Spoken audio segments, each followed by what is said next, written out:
All right, here we go. First one up today is going to be a 40 Smith & Wesson test. This is the Winchester USA Ready Defense. That is 170 grain. That's what this one looks like. It does have that plastic polymer tip and that hollow point cavity. And we're going to be going through the Beretta 96 FS. That is a full-size 5-inch. We have tested it before in the Glock 27. And it didn't do any good at all. We went through bear jugs, we went through the 4 layers of cotton, and I guess the velocity just wasn't there to get any kind of reliable expansion. So today we're going to see if it can do any better with this test. So we're going to be going through the jugs. We got 5 lined up with 4 layers of cotton t-shirt. We do have a backstop up today just in case, but let's send a few over the chronograph, see what kind of numbers we get, and see if we can get this thing to expand. Here we go. All right, let's see if we can get some numbers on this one. Box velocity is rated at 1170. So that's moving out pretty good. That is a 170 grain projectile. So let's see if we can get some numbers.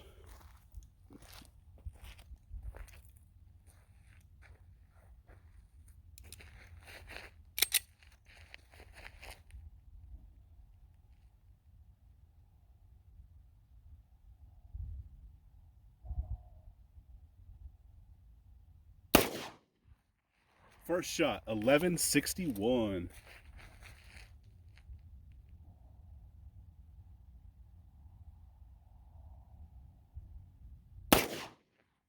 Second shot, 1163.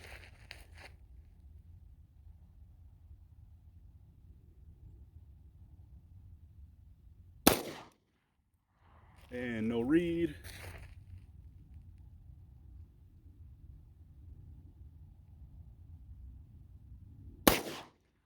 And third shot on that was 1150. So that was very close to advertised, which is nice. So I guess that's pretty much what it seems like it needed, was that extra inch and a half on that barrel.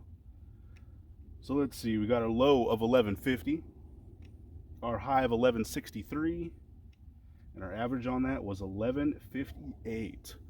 So we will put energy foot-pounds up like always, and like I said, this one was rated at 1170 with the 170 grain bullet. So that's pretty spicy for this 40. So now we're gonna set up and see what this thing can do in the jugs. Here we go. All right, we are stepping back to 15 feet.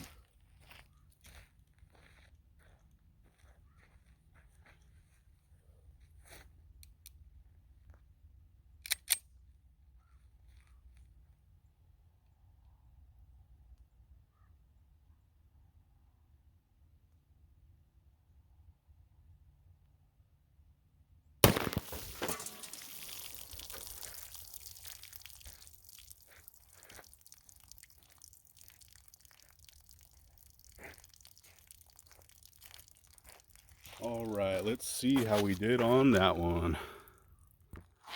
All right, so we do have our cotton t-shirts over here. Let's see, pretty dirty, but it looks like there's entry hole and there is our exit. So it looks like I kind of pulled that one. And I believe this is first jug because it has quite a bit of damage. But yeah, we pulled it just a little bit left, but that's okay. I think we were still possibly able to catch it, but we did a lot of damage on that thing. Blew out a whole left side. So there's quite a bit of energy coming through on that.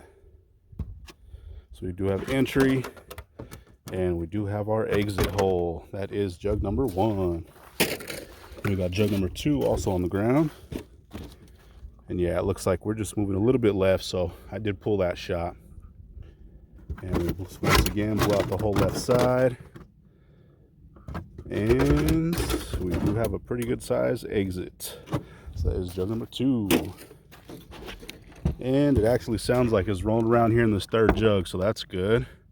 But looks like we barely made it in this time. But third jug entry. And it looks like it definitely tried to come out. So we're going to pull this one and see what it looks like. All right, check that thing out. That thing did awesome. I'm actually very surprised with that. Wow, that's really cool. We got perfect uniform expansion on that one. That one does have a ton of pedals. Normally they have about 6. I believe this one has 8, maybe even 9. But check that out. So it looks like that's all I needed, is that little bit extra velocity. Like I said, I have tested in the Glock 27, and it didn't do good at all. I did without layers, and then I did the 4 layers of cotton t-shirt on the jugs, and we got nothing out of it. And this one, it was moving out pretty good, but we got some really good performance on that. I'm actually very surprised. Pretty cool. I'm happy with that, with those results on that one. And we only went through 3 jugs. I'm thinking because it was pretty fast and it did expand really big. But there we go. I will get still shots in the end like always. That is 40 Smith & Wesson 170 grain USA Ready Defense. That was out of the Beretta 96 FS. That is a full size 5-inch barrel. There we go.